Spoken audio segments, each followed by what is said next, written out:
Sarah Martinez had learned early in life that silence was her greatest weapon.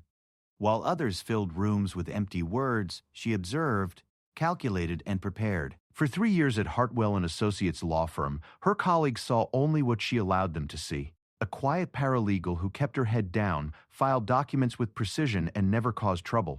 They had no idea that before she typed their legal briefs, those same hands had dismantled improvised explosive devices in Afghanistan. Before she organized their case files, she had organized covert missions that saved countless lives. The woman who brought them coffee each morning had once carried wounded soldiers to safety under enemy fire. Her silence wasn't weakness. It was discipline forged in the crucible of Navy SEAL training, where unnecessary words could mean the difference between life and death. But silence, Sarah had learned, could also be a trap. And when the law firm she worked for became the center of a conspiracy that threatened national security, her carefully maintained cover was about to shatter. Some secrets are too dangerous to keep quiet, and some people are too dangerous to underestimate. The story you're about to read isn't just about a woman who was more than she seemed. It's about the moment when staying silent becomes more dangerous than speaking up, and when the skills you've hidden become the only things that can save everyone around you. Sarah's silence was about to become the loudest wake-up call her colleagues had ever heard. Sarah Martinez arrived at Hartwell & Associates every morning at exactly 7:30, 30 minutes before anyone else. She preferred it that way. The silence of the empty office felt familiar, comfortable even, like the pre-dawn quiet of military bases where she had once planned operations that would determine whether her team came home alive. She hung her modest gray coat in the small closet near the reception area and walked to her desk in the corner. The partners had placed her there 3 years ago when she first applied for the paralegal position, probably thinking the out-of-the-way location would suit someone as quiet as her. They had no idea how perfect the spot actually was.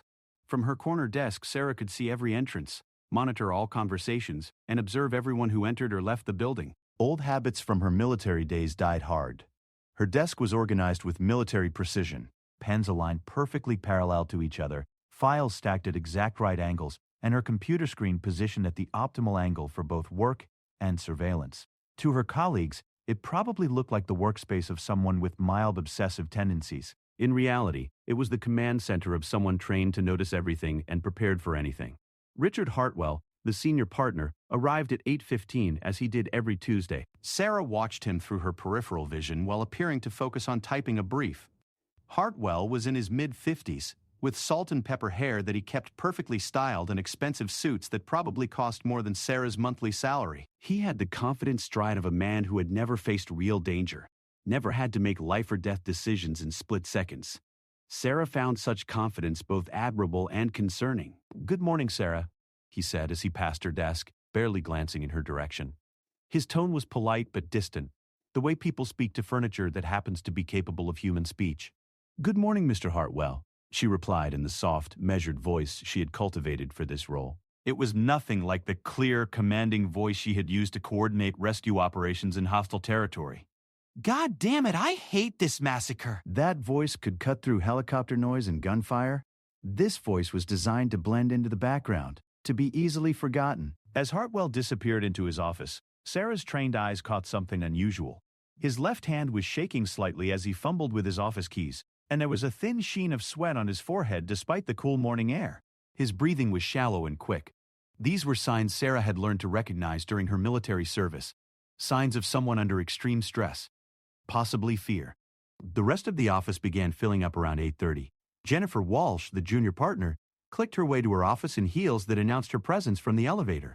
She was brilliant at corporate law, but had never learned the art of moving quietly.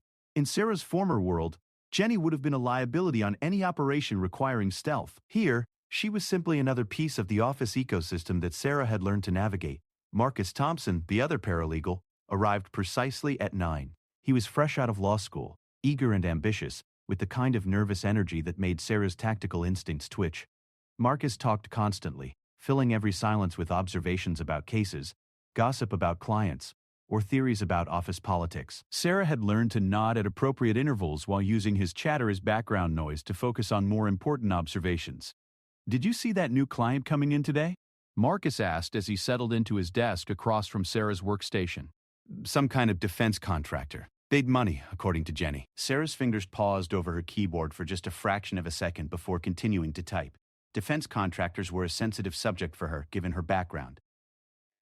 Right, but you really didn't mean so when I told my... Most were legitimate businesses providing necessary services to the military. Some were not. Her experience had taught her to be cautious around that particular industry.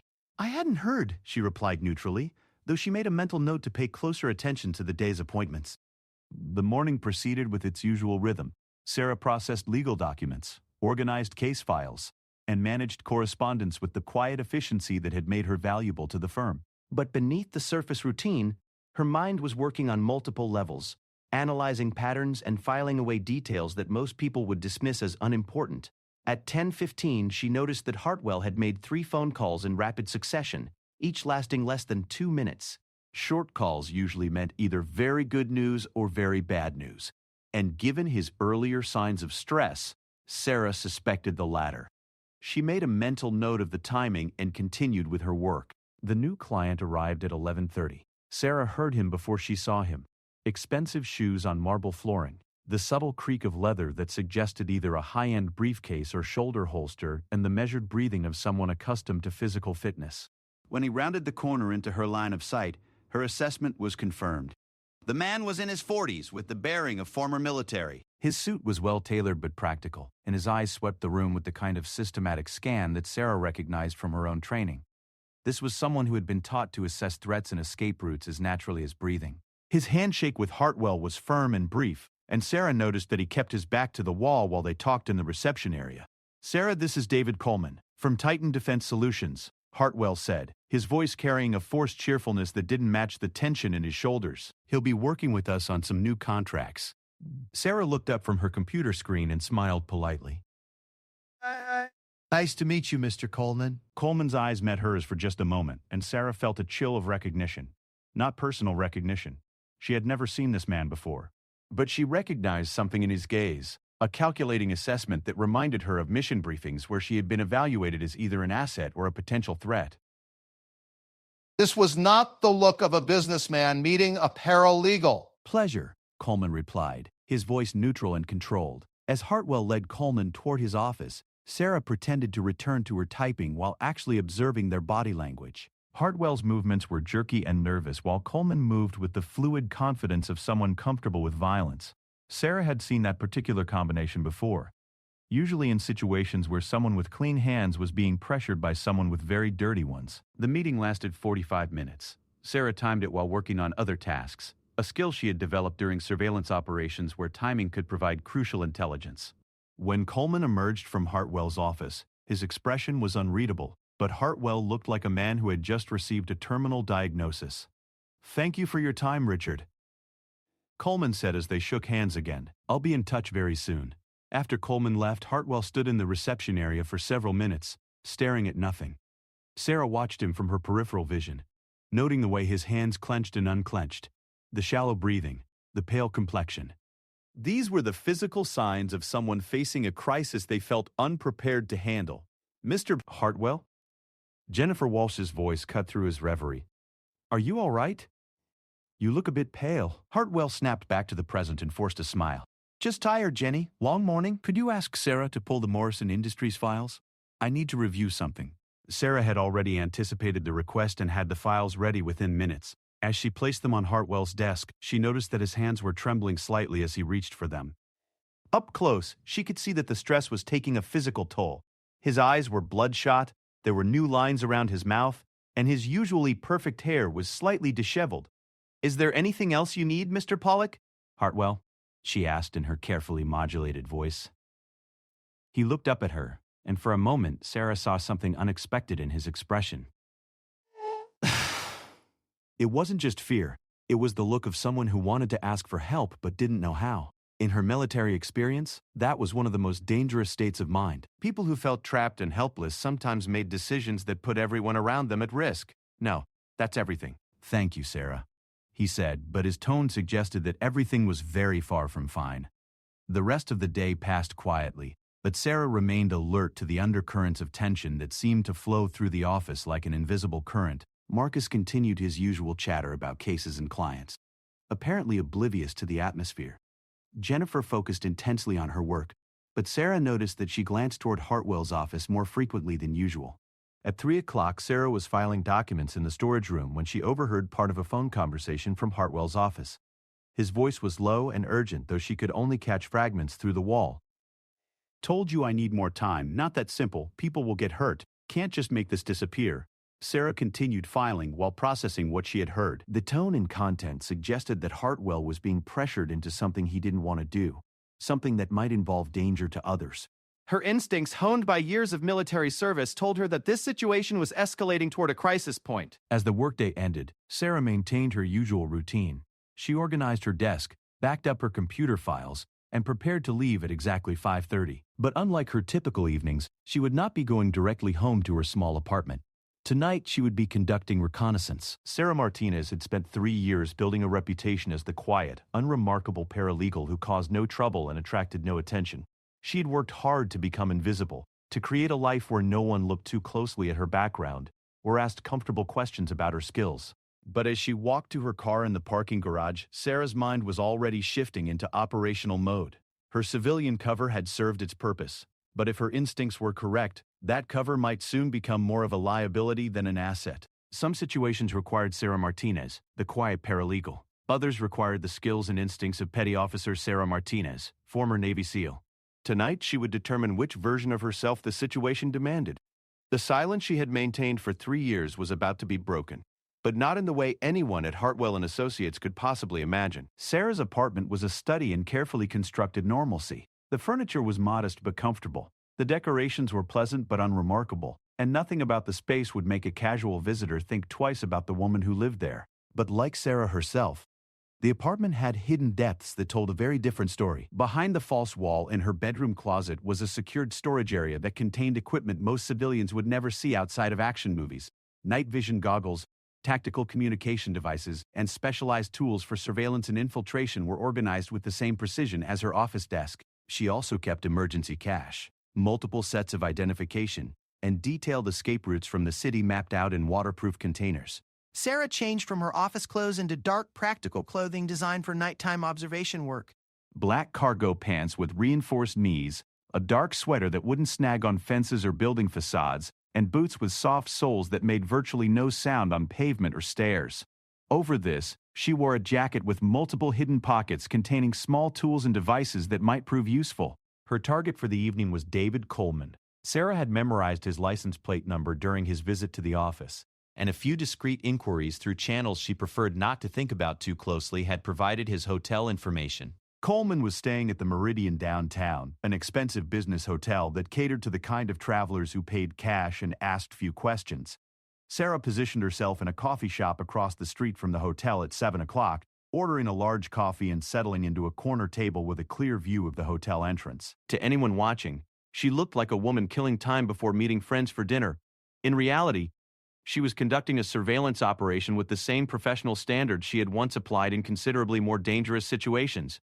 Coleman emerged from the hotel at 7:45, walking with the same measured confidence Sarah had observed earlier. He was dressed casually now, jeans and a leather jacket, but his movements still carried the unconscious alertness of someone trained in tactical operations. He turned left on the sidewalk and walked 2 blocks to a small restaurant that specialized in quiet booths and minimal lighting. Sarah gave him a 5-minute head start before following, using techniques she had learned for urban surveillance. She varied her pace, stopped to look in store windows, and used reflective surfaces to monitor her surroundings while keeping Coleman in sight. The restaurant he had chosen was perfect for a private meeting. Multiple exits, dim lighting, and enough ambient noise to mask conversation. Through the restaurant window, Sarah watched Coleman take a booth in the back corner, positioning himself with his back to the wall and a clear view of all entrances. Within 10 minutes, he was joined by 2 other men. Sarah recognized neither of them, but their body language and seating choices suggested they were cut from the same cloth as Coleman, professionals accustomed to dealing with dangerous situations. Sarah found a position across the street where she could observe the restaurant through a telephoto lens disguised as a camera for tourist photos. The men talked for nearly 2 hours, their conversation appearing intense but controlled. At one point, Coleman pulled out what looked like a tablet computer and showed his companions something that made both of them lean forward with interest. Around 10 o'clock, the 3 men left the restaurant separately. Coleman returned to his hotel while his companions walked in different directions. Sarah made note of their descriptions and the general directions they had taken. then began her own careful journey back to her car. She had gathered enough intelligence for one evening, but the implications of what she had observed were troubling. The next morning at the office, Sarah noticed immediately that the atmosphere had changed overnight. Hartwell looked like he hadn't slept, his usually perfect appearance showing signs of strain. His hand shook slightly as he unlocked his office door, and he kept glancing around the reception area as if expecting unwelcome visitors. Jennifer Walsh arrived 30 minutes later than usual, which was unusual for someone normally punctual to the minute. When she did arrive, her typical confident demeanor seemed forced, and Sarah noticed that she checked her phone more frequently than normal. As if waiting for important news, Marcus Thompson remained his usual chatty self, apparently oblivious to the undercurrents of tension. He launched into his daily monologue about legal precedents and office gossip while Sarah divided her attention between his words and the behavior of the other office occupants. "Did you hear about that big merger falling through yesterday?" Marcus asked while sorting through his morning correspondence. Morrison Industries was supposed to close their deal with that pharmaceutical company, but something happened at the last minute. Word is that someone leaked confidential information and spooked the buyers. Sarah's attention sharpened. Morrison Industries was the company whose files Hartwell had requested the previous day, right after his meeting with Coleman. She made a mental note to research the merger details when she had access to a secure computer connection. The morning passed quietly until 10:15 when Sarah noticed a black sedan parked across the street from their building. The car had been there for over an hour, which was unusual for that particular street where parking was typically short-term. Through her office window, she could make out two figures in the front seat, but the distance and window tinting made identification impossible. At 11 o'clock, her phone rang. The caller ID showed a number she didn't recognize, but the area code was from Washington, D.C. "Hartwell and Associates. This is Sarah," she answered in her professional voice. "This is a Seraphite." "Sarah Martinez?" The voice on the other end was male, middle-aged, and carried the clipped tones of someone accustomed to giving orders. "Yes, may I ask who's calling?" "My name is Captain James Mitchell. I believe we have a mutual acquaintance from your previous line of work. I need to speak with you urgently about a matter of national security." Sarah's blood temperature dropped several degrees. Captain Mitchell was a name she recognized from her Navy service. He had been her commanding officer during 2 critical missions in Afghanistan. If he was calling her civilian workplace, the situation was either very serious or very dangerous. "I'm sorry, but I think you may have the wrong person," she said carefully, maintaining her cover even though every instinct told her that her cover was already compromised. "Petty Officer Martinez, we both know that's not true. Meet me at the Memorial Gardens at 1 o'clock. Come alone and take precautions. Your current workplace may be under surveillance." The line went dead. Sarah sat staring at the phone for several seconds, processing the implications of the call. Captain Mitchell's warning about surveillance aligned with her own observations about the sedan outside and the general atmosphere of tension in the office. Someone was watching Hartwell and Associates, and now it appeared that her own background had been discovered by people who knew exactly who she really was. So, this is the book it's about history. Sarah spent the next hour maintaining her normal routine while internally preparing for the afternoon meeting. She processed legal documents, answered phone calls, and organized files with the same quiet efficiency her colleagues had come to expect. But beneath the surface, her mind was working through tactical considerations and contingency plans. At 12:30, she approached Hartwell's office to inform him that she was taking a longer lunch break than usual. He was seated at his desk, staring at his computer screen with an expression of barely controlled panic.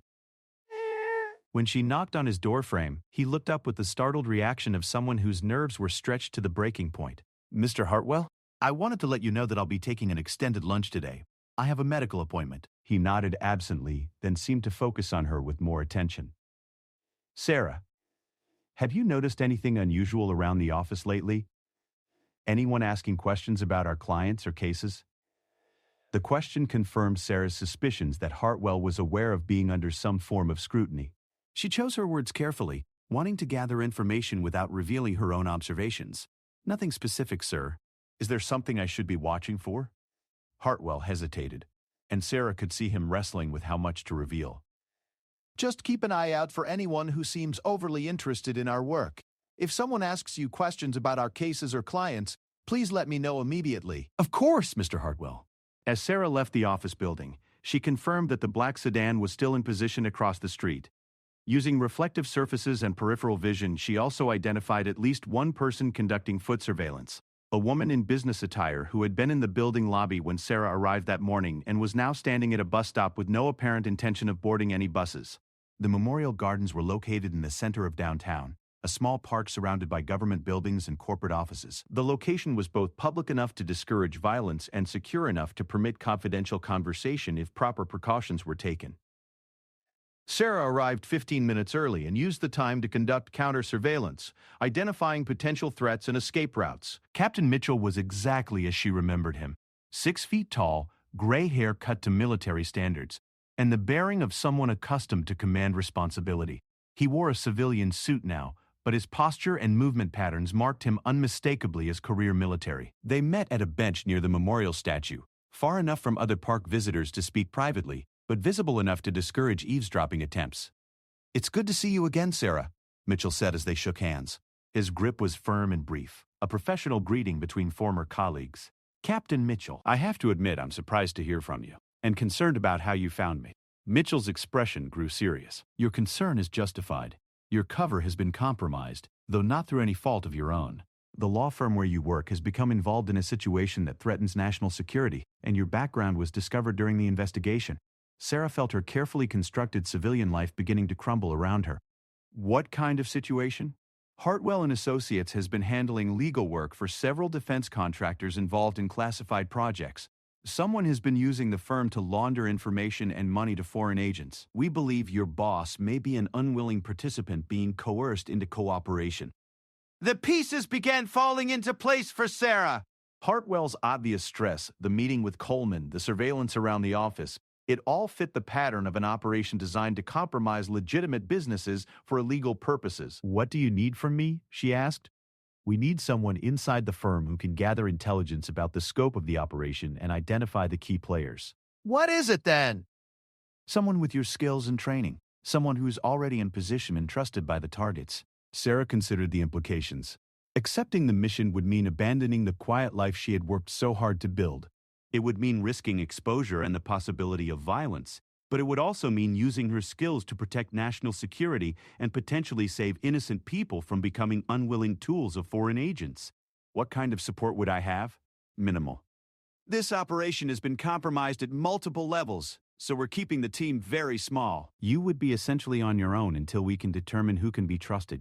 Sarah looked across the park, thinking about her colleagues back at the office. Marcus with his endless chatter and naive enthusiasm. Jennifer with her brilliant legal mind and unconscious confidence. Even Hartwell, despite his current predicament, was fundamentally a decent person who had built his career on legitimate work.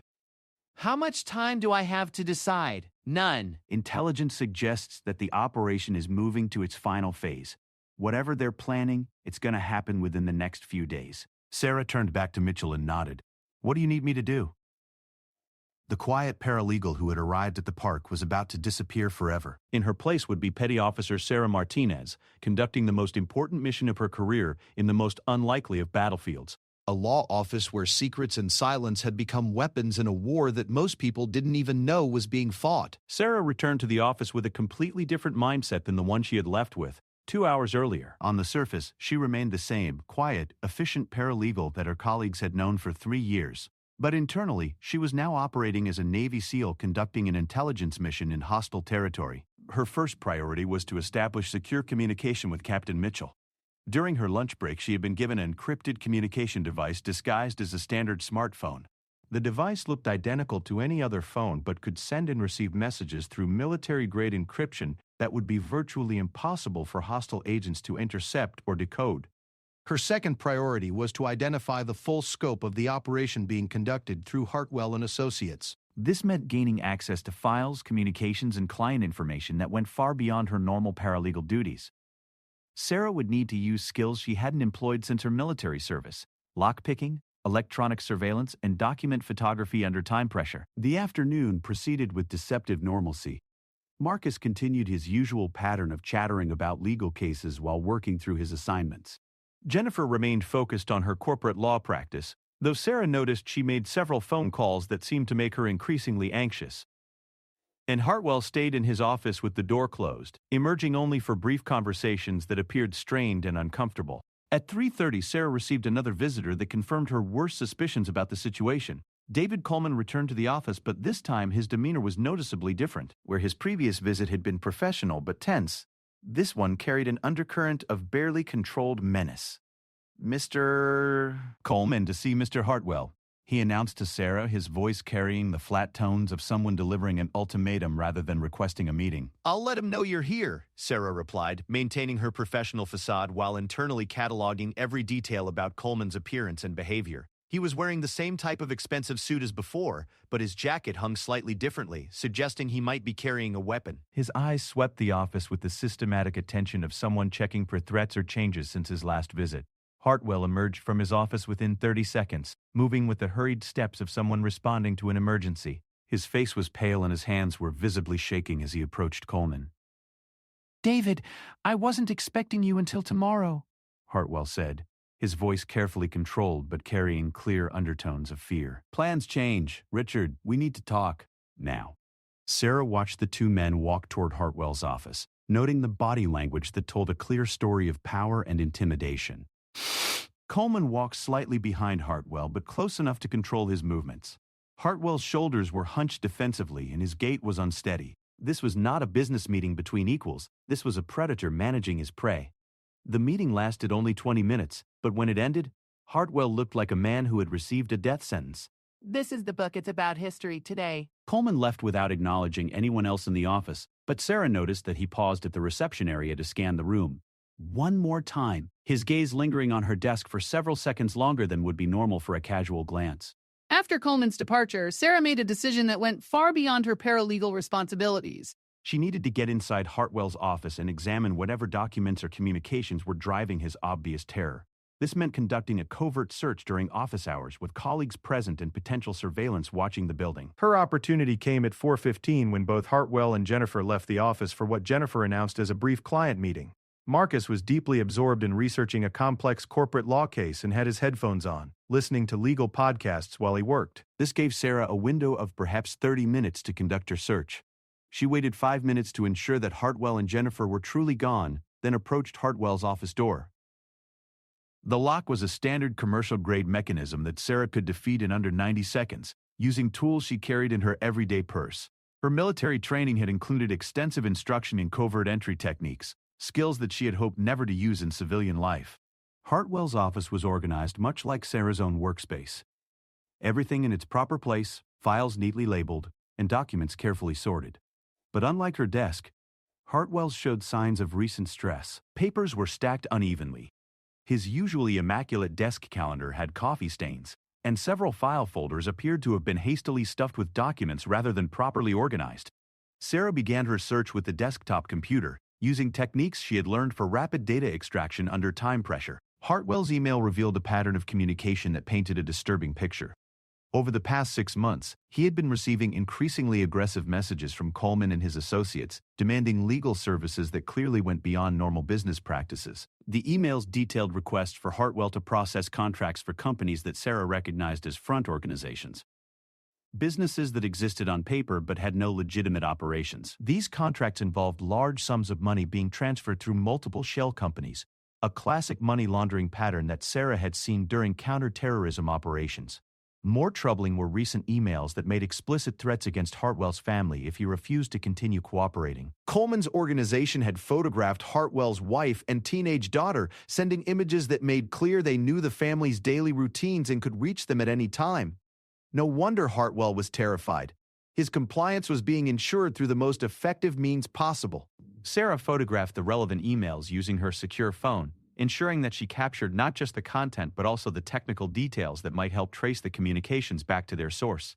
She also copied files from Hartwell's computer onto an encrypted storage device, gathering evidence that could be used to build a case against Coleman's organization.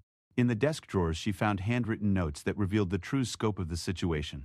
Hartwell had been documenting his forced cooperation, possibly in hopes of eventually providing evidence to law enforcement. His notes indicated that the money laundering operation was far larger than Sarah had initially suspected, involving millions of dollars being moved through dozens of companies for purposes that Hartwell suspected but couldn't prove.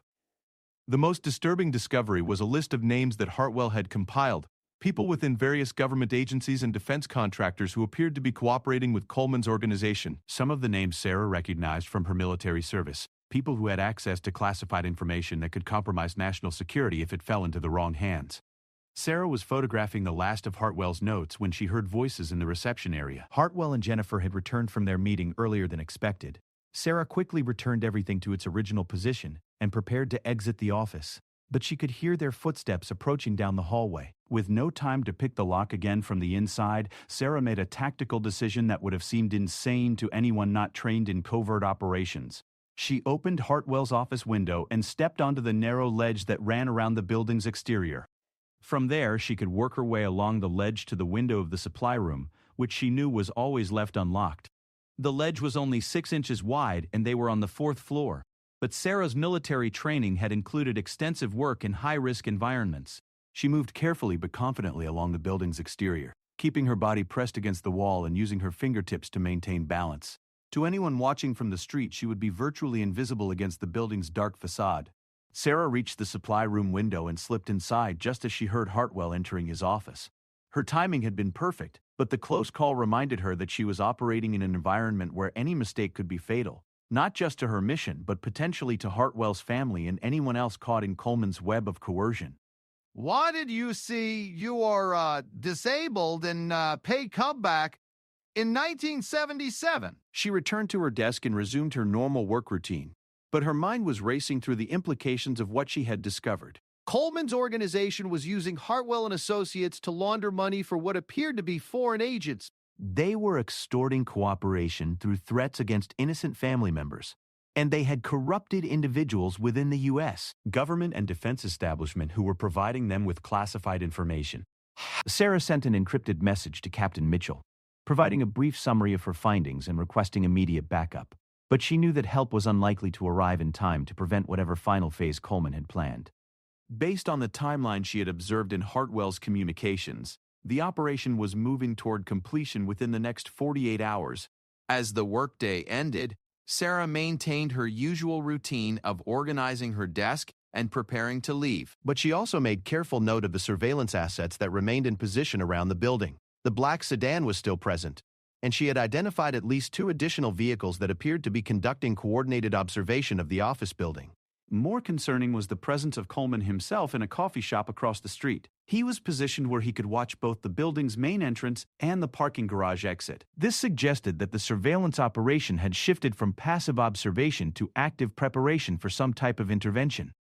Sarah left the building at her usual time but took an indirect route to her car, using the parking garage's multiple levels and emergency stairwells to check for pursuit. She was not followed, but she noticed several unfamiliar vehicles in the garage that hadn't been there that morning. Coleman's organization was increasing their presence around the law firm, preparing for something that would require multiple personnel and vehicles. That evening in her apartment, Sarah prepared for what her military experience told her would be a critical next phase of the operation. She cleaned and checked her personal defense weapons, prepared emergency communication equipment, and reviewed escape routes from both her apartment and the office building. Her civilian life was about to end, but she was ready to return to the world where her silence had been a tactical advantage rather than a professional necessity. The quiet paralegal was about to become a Navy SEAL again, and Coleman's organization was about to discover that they had seriously underestimated the woman they had dismissed as irrelevant background noise in their criminal enterprise. Sarah arrived at the office the next morning to find a scene that confirmed her worst suspicions about Coleman's timeline. 3 unmarked vehicles were now positioned around the building, their occupants making no effort to conceal their surveillance activities. Inside the office, the atmosphere was electric with tension and barely suppressed panic. Hartwell looked like he hadn't slept in days. His usually perfect appearance was disheveled, his hands shook continuously, and he kept checking his phone with the desperate attention of someone waiting for either salvation or condemnation. When Sarah wished him good morning, he barely acknowledged her presence, his mind clearly focused on whatever crisis was reaching its crescendo. Jennifer Walsh was attempting to maintain her professional demeanor, but Sarah's trained eyes caught the signs of extreme stress. Jennifer's usual confident stride had become quick and nervous. She dropped things when her hands trembled, and she made several phone calls that ended with her speaking in urgent whispers. Whatever was happening, Jennifer was aware of it and deeply frightened.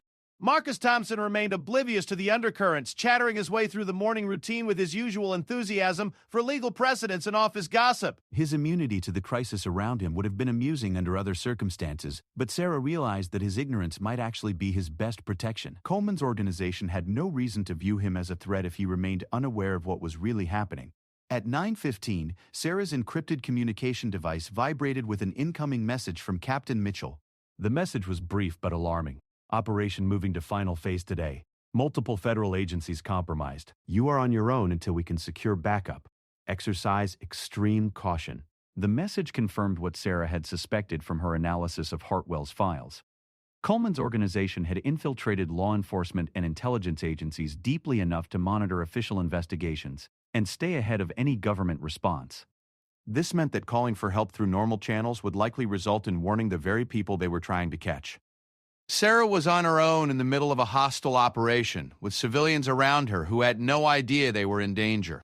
It was exactly the kind of situation her military training had prepared her for, but it was also the kind of situation where a single mistake could result in multiple casualties. At 10 o'clock, Coleman arrived at the office with two companions Sarah hadn't seen before. Both men had the same professional appearance and controlled movements that marked them as part of Coleman's organization, but their presence suggested that today's activities would require more personnel than a simple business meeting. This was looking more and more like an operational team preparing for a specific mission. Mr. Coleman is here to see Mr. Hartwell, one of the new men announced to Sarah, his tone making it clear that this was not a request for an appointment. Sarah buzzed Hartwell's office to announce the visitors, noting that Hartwell's voice cracked with stress when he replied. Within seconds, all three men were in Hartwell's office with the door closed. But unlike previous meetings, this one was brief, less than 10 minutes before the men emerged looking satisfied with whatever had been accomplished. As they prepared to leave, Coleman approached Sarah's desk directly for the first time since his initial visit. He studied her with the calculating attention of someone making a final assessment of potential threats. "You've worked here for quite a while, haven't you, Sarah?" he asked, his voice carrying a casual tone that didn't match the intensity of his scrutiny. 3 years next month, Sarah replied, maintaining the mild, unremarkable persona she had cultivated. "And you're very good at your job." Quiet, efficient, reliable. The kind of employee who notices things but keeps them to herself. Sarah felt a chill of warning. Coleman's questions weren't casual conversation. They were an interrogation designed to determine how much she knew and whether she posed a threat to his operation. "I try to do my work well and not cause problems," she said, choosing words that reinforced her image as a passive, non-threatening presence. Coleman smiled, but the expression didn't reach his eyes. "I'm sure you do, and I'm sure you understand that some business discussions require absolute discretion." The kind of discretion that keeps everyone safe. The threat was subtle but unmistakable. Coleman was warning her that her safety depended on maintaining her silence about whatever she might have observed. He was also testing whether she understood the implications of his warning. "Of course, Mr. Coleman. Attorney-client privilege is fundamental to legal work." "Good. I'm glad we understand each other." After Coleman and his team left, Sarah noticed that Hartwell remained in his office with the door closed. But unlike his usual pattern of stressed activity, today he was completely silent. When she passed his office an hour later, she could see him through the glass panel, sitting motionless at his desk, staring at nothing with the expression of someone who had accepted defeat. At noon, Jennifer Walsh approached Sarah's desk with an unusual request. "Sarah, I need you to help me with something confidential. Can you come to my office?" Jennifer's office was smaller than Hartwell's but equally well organized, with law books lining the walls and case files stacked neatly on every available surface. But today the normal order was disrupted by several boxes that appeared to be packed with personal items. "I'm leaving the firm," Jennifer announced without preamble. "Today. Immediately. And I think you should consider doing the same." Sarah maintained her expression of mild surprise while internally noting that Jennifer's departure aligned perfectly with the final phase timeline that Coleman seemed to be following. "Is everything all right? This seems very sudden." Jennifer's composure cracked slightly, revealing the fear she had been working to conceal. "No, everything is definitely not all right. This firm has become involved in something that could destroy all of our careers and possibly put us in physical danger. I can't give you details, but I strongly suggest that you find another job as quickly as possible." "What about Mr. Hartwell? Is he leaving too?" Jennifer's expression grew grim. Richard doesn't have the same options I do. "He's in too deep to walk away now, but you and I are still peripheral enough to escape, if we act quickly." "Good."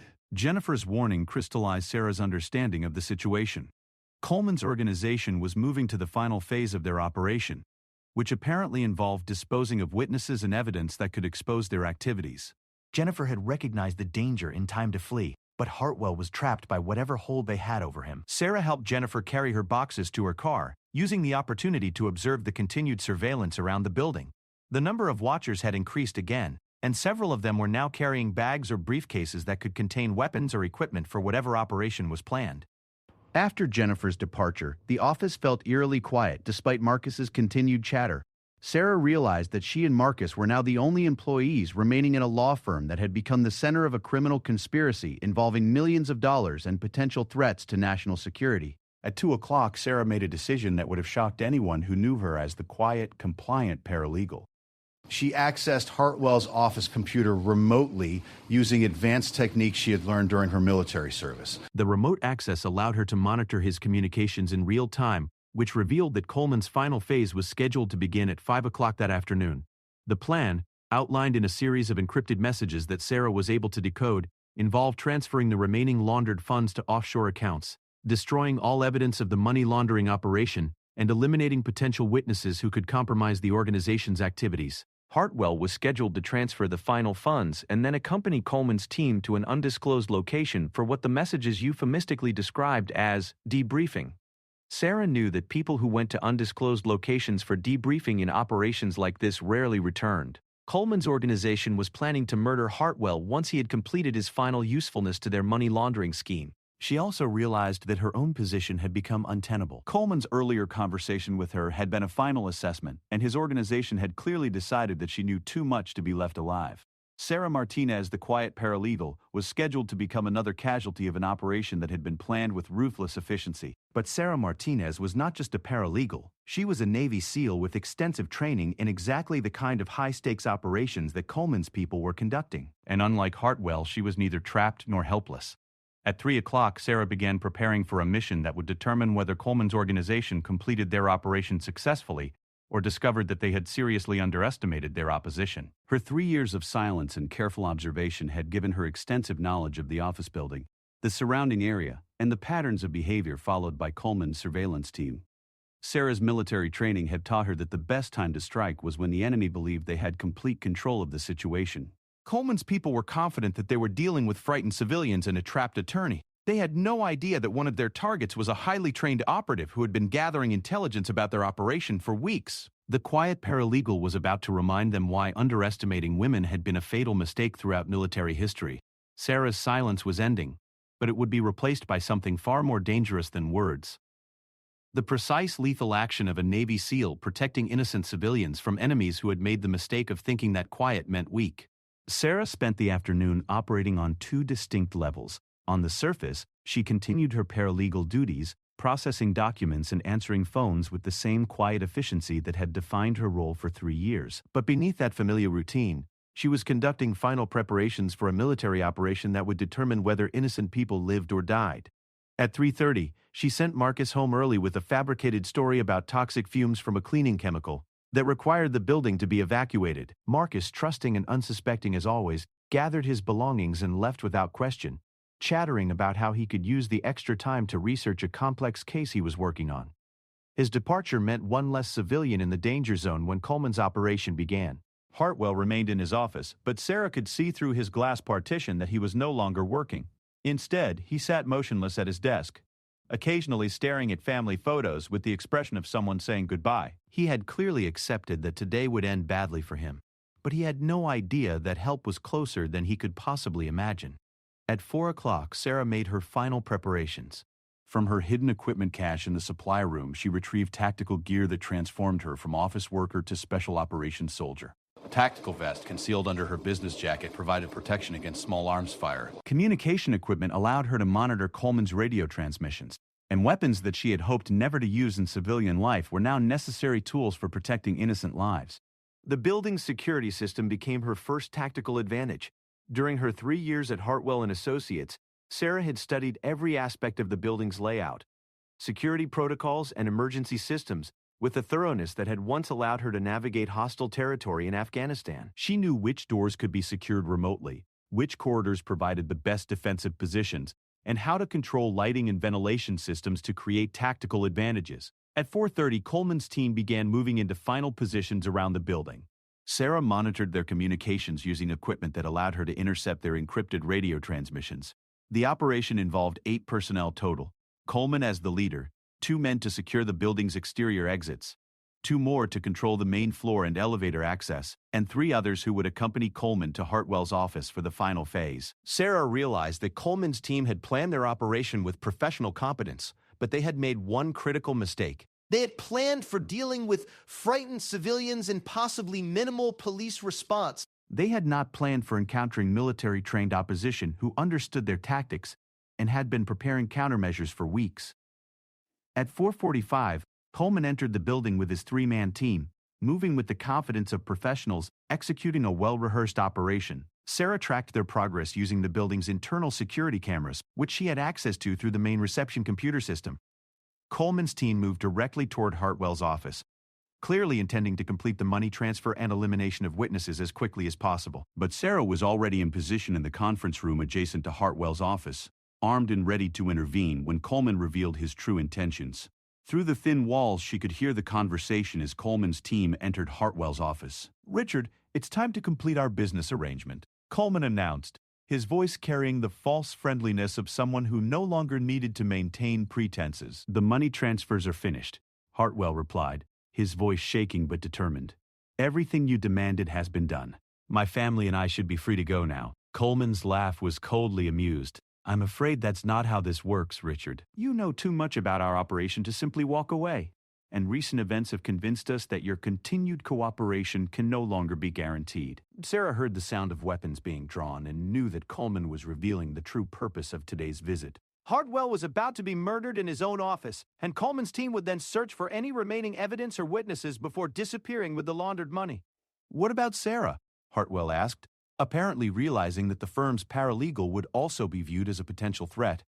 "She doesn't know anything about your business. She's just a secretary. Sarah will be joining you shortly. We can't afford to leave loose ends." Sarah had heard enough. The time for surveillance and intelligence gathering was over. That's the big Guy Coco bisection bisex. Coleman's organization had revealed their intention to commit murder, and she was the only person in position to stop them. The quiet paralegal who had spent 3 years observing and preparing was about to become a Navy SEAL again. Sarah's intervention began with the building's electrical system. From the conference room, she accessed the main power controls and plunged the entire floor into darkness. Emergency lighting would activate within 30 seconds, but those 30 seconds of complete darkness would give her the tactical advantage she needed to begin her counterattack. In the darkness, Sarah heard Coleman's team responding with the trained reflexes of experienced operators. They moved to defensive positions, activated tactical flashlights, and began coordinating their response to what they clearly recognized as hostile action. But their training had prepared them for dealing with conventional opposition, police officers or security guards following standard procedures. Sarah's first target was the team member positioned nearest the office door. Using night vision equipment and sound suppression, she moved through the darkened hallway with the silent precision of someone trained to operate in hostile territory. Shh, shh, shh. Her target had positioned himself with good sightlines but had made the mistake of standing near a doorway that Sarah could approach from multiple directions. The takedown was swift and silent. Sarah's target was unconscious and restrained before he could alert his teammates or fire a shot. 1 down, 7 to go. But now Coleman's team knew they were facing organized opposition rather than confused civilians. "Contact! Contact! We have hostile activity on the 4th floor." Coleman's voice crackled over the radio communications that Sarah was monitoring. "Someone just took down Morrison. This is not random building security. We're dealing with trained opposition." Sarah smiled grimly as she moved to her next position. Coleman was right to be concerned.